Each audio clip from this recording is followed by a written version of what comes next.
Yeah, I At like the end of the day, too, I feel like the more we can support one another, the more you remember, like when we were talking with Shams, he was saying that there is an oncoming wave of like Bangladeshis that are rising. Yeah. And the only way that we can actually rise is if we can just continue to support each other. Like I saw the way all of your faces lit up when she was telling the story. And I feel like that's the kind of support that everyone should have for each other, especially within our community. And, you know, that's what's going to make us thrive. Yep. absolutely. Yep. So you mentioned taco makers, which I don't know how many people are familiar with it because it's relatively new. Was many, this yeah. the third year? No, just the second time. Second. So tell us about last what one that was in is. June. The last one was in June, and this was their second one. They did it pretty close together. I don't know what their plan is next, but yeah, I saw when it happened in June. I saw it on social media, and my friends were like, "Oh my God, this is something you should do." And I was like, "Are you crazy? I live in the U.S. These are the artists I buy from when I go to Dhaka. Like they're the people like way up there for me. I go and shop their stuff and I bring it back, and it was amazing to see how popular that was in when they did the first one. So I think October I got a message from one of the organizers, and they're like, "We want you to apply. We think you're gonna do great." They And I'm reached like, out to you. they reached out to me. And I Wow. was like, what? Like I said, I put them up here, I'm like, oh my God, fangirl right here. So I was like, I kind of blew it. I was like, okay, and they were like, just apply, just apply first. They were very encouraging.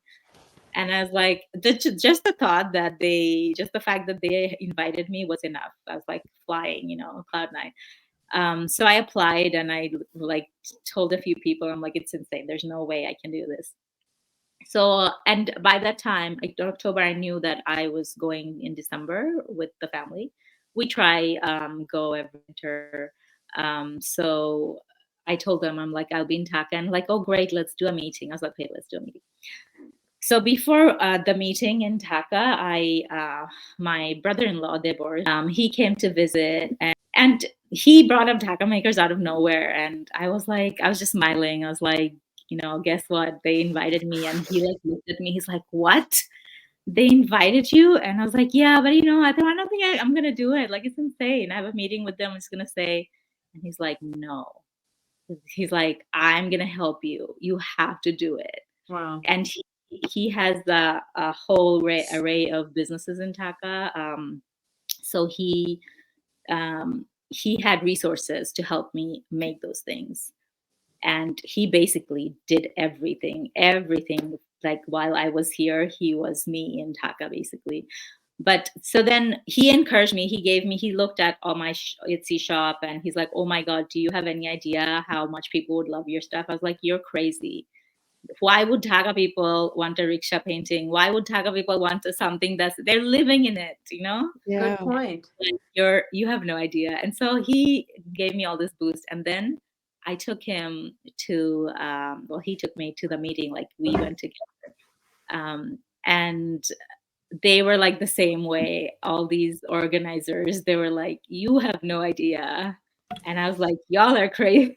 So everyone else seems to believe in you way more than you believe in Than yourself yourself. here. Yeah. Called imposter syndrome, which many We all women, have. we all suffer from it.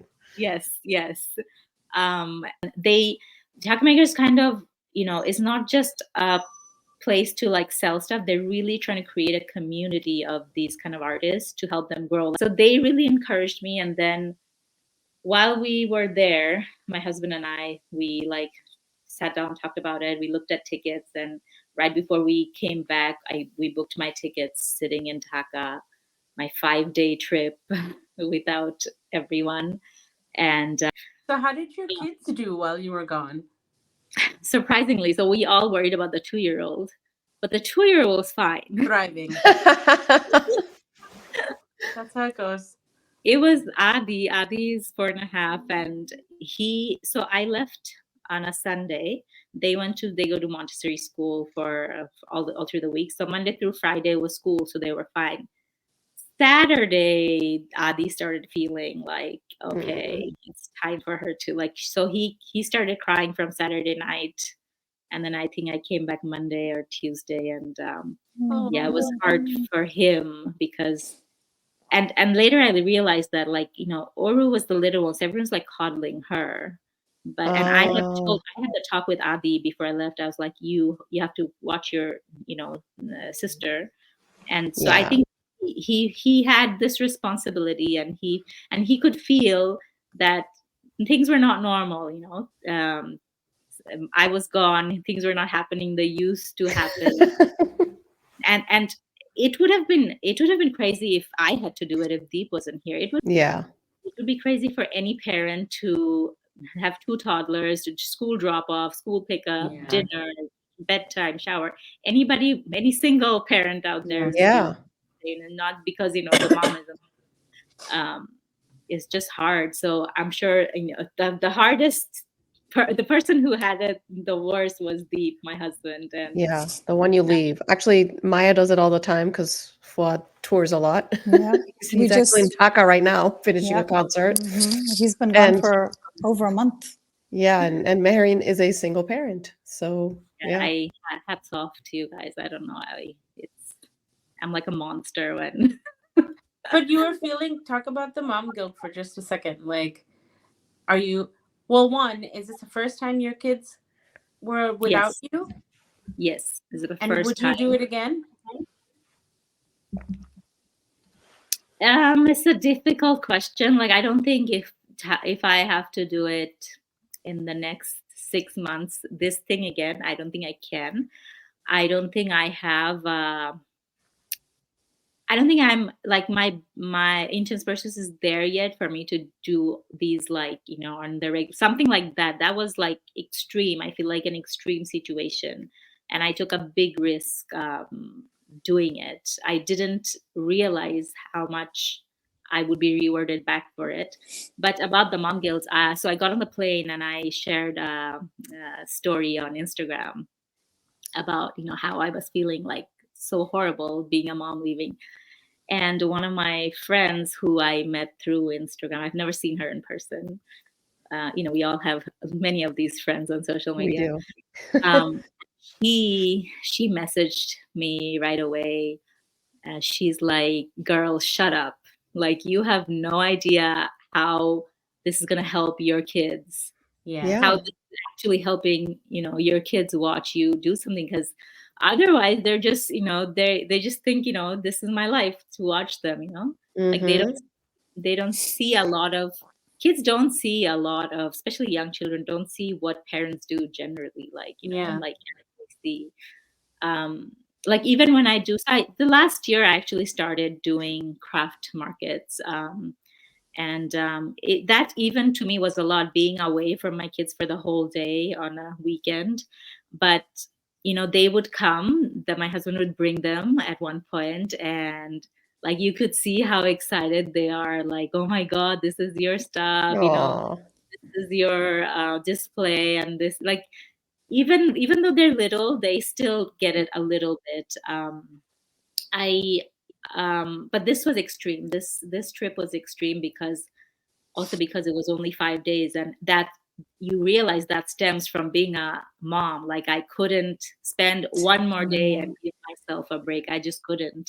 I could have stayed back one more day and just relaxed for the whole day. I didn't.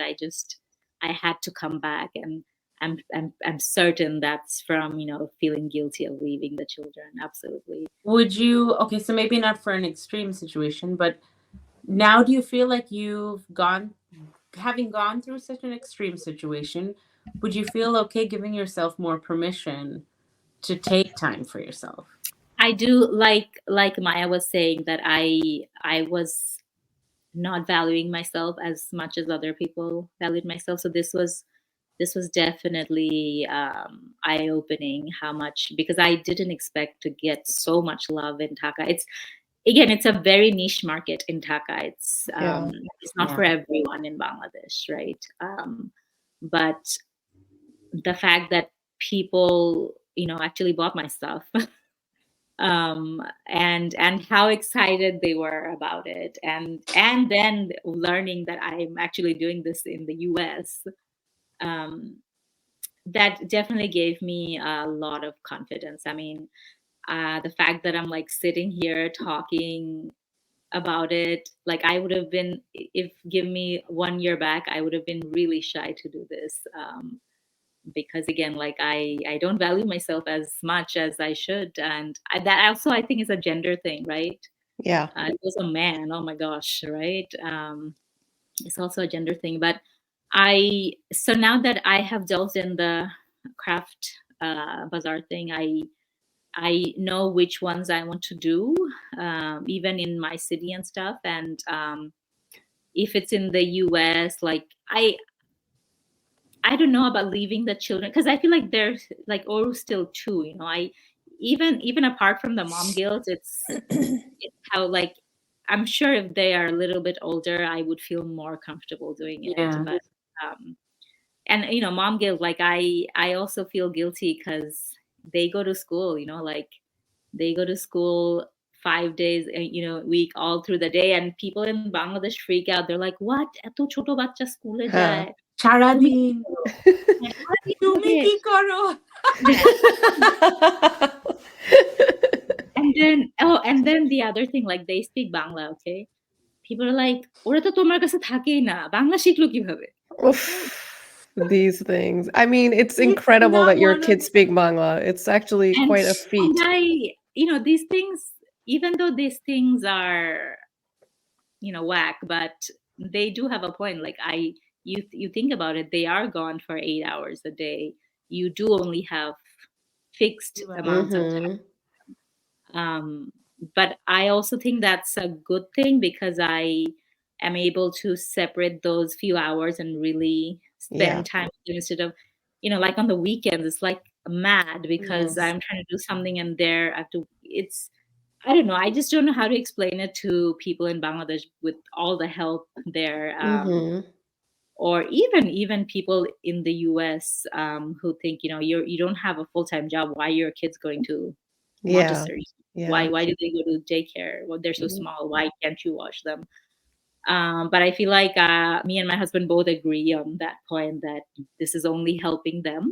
Absolutely. Yeah. Yeah. Even And like even the social aspect, just Yeah. alone, forget everything else that they're learning. The fact that they're able to meet with other kids, it's a Mhm. huge, huge positive part of and I this whole do thing.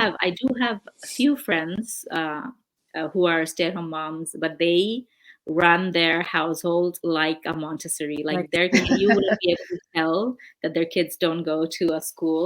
Yeah. And I'm not that person. Yeah. I'm not good with kids. I don't know how to set those things at home.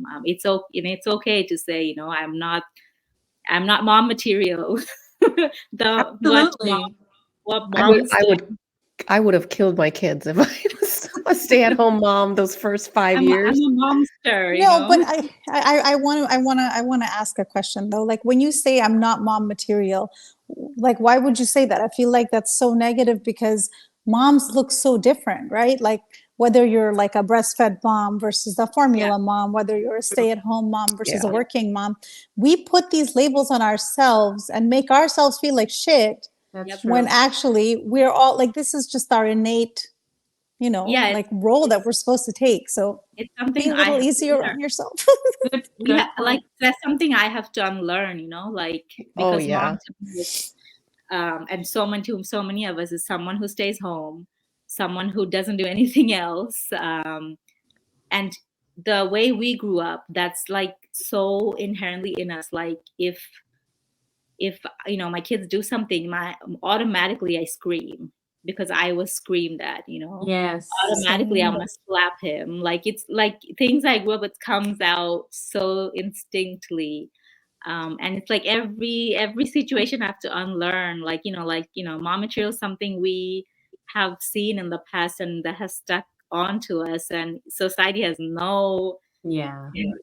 intention to change that. It's only upon us. But yeah, but it's like, it's okay to say I'm a bad mom. Like there are different types of moms, and I think I can't be that friend who can watch her child in a disciplined way and really really make them the way my daycare's making Yeah, I them. mean, there's just no such thing as being a perfect A mom, right? Perfect mom, And yeah. that's but there's that guilt where it's funny when you said, "Oh, I'm not mom material." I was like, "Really? I feel like you're so good." Because like even the stuff you Social post in media terms is of a like lie. cooking and like ador kore khawano, all this stuff that Oh you my do. God, yes, And I'm that like, I ain't like that at breakfast. all. Cha je banao, I'm like, আমাকে একটু পাঠায় দাও. You know? Yes. It's a lie, I tell you, because we don't share any of the bad stuff on social media. Yeah, yeah. It's only the good moments. But about the mom guilt, I also feel like we should start talking about dad guilt, because it's there. Like, it may not be as big as ours and as big as society puts it on us, but there is dad guilt, because I see my husband working like 60 hours a week. Okay, that's like normal in the tech industry, Yeah. and struggling, like really struggling to give the children time, and that kill. I'm sure Fuad Bhai Yeah. feels the same, you Yeah. know. But I will say, I don't know if my husband had a part to play in it, but I got a lot of support from my in-laws, because That's awesome. I don't have আমার কোনো বাসা নাই ঢাকায়, because my mom and my siblings are all now here. So আমার বাসা means my শ্বশুরবাড়ি in Bangladesh, and yeah, like this is the first time I went by myself, and they catered everything to help me. Like, my shoshu had to take the car to Borishal while I was there, but my chacha shoshu made sure to give me his car. Wow. And he's like, it's at your disposal. You can do whatever. And I'm like, I just need a ride and that's it. I don't need help. But he's like, no, the car will be there. And my shoshu bari, my nono, everyone came to support me at Dhaka Oh. Maker. That's huge. It's Yeah. and like it was beyond what I would expect. Like, and they never mentioned anything about oh my God, the kids must be sad. Like, they made sure, like, because I'm sure they understand that I'm already like feeling all these Yeah. things. But honestly, like, it was so busy. It was good that I couldn't like sit and think of the kids, because it Yeah. was so exhausting and That busy. probably It would have was taken 5 over. days that like it was over before I knew it, and it I couldn't take a breather to actually think things through. But none of this would have been possible if you don't have a supportive family, if you don't have a Absolutely. supportive husband. 100%. You just can't, because like, say I went and my husband wasn't on board with it. Like, I couldn't have just stood there and talked to people naturally. You'd be like, so distracted by Yeah. I the would be whole so thing. distressed. Yeah. And yeah, the kids were fine, and he made sure he didn't like call me and be like, oh my God, where's this? No, none of that. He's always been my biggest supporter. It's my family's always like, I grew up with a lot of culture in my family. So my family's always been supportive. And now I saw that, his family, this is the first time his family actually saw in person what I did, because it's very hard, to explain. Yeah. Even it was Yeah. very hard to explain what Dhaka Bakers is to people in Dhaka, even to the people here. Like, it's common to ask this question. Like, I did get people ask me, like, bikri hoise apnar jinish Dhaka? It's been even people who went to Dhaka Makers, it was eye-opening to them to see, oh my God, there is so much of so many amazing things happening in Dhaka that we didn't know about. And there's this but yeah, it's like, when I think about it, I can't believe I did it. Like, did I really? Was that a dream or what? Like, Amazing. and You the fact did it. there was no huge mess up. There were few things here and there, but nothing like that jeopardized my whole trip, or the fact that I came back in one piece, and my children were okay, my husband was okay. That's all that matters. It's insane. It's insane. But yes, I'm definitely more confident, less You less got this. less And we're all mom guilt. rooting for you. Yeah. Okay, Thank you. thank you. First of all, you have been one of our biggest supporters. We talk Yeah. about support, and Yeah. you are constantly supporting us, and we appreciate it so So much. much. And we all were like, we need to have her join one of our addas because Oh, I would have never expected oh to no, be we here. think what you're doing is so inspirational, and Thank you. you, Thank just you. even learning about your journey. I hope others who hear about this are inspired and motivated to chase their dreams, especially as a mom Yeah. and having all the guilt that we just talked about. You have to do it, and I think your kids got to see something really amazing Yeah. for you to do all that.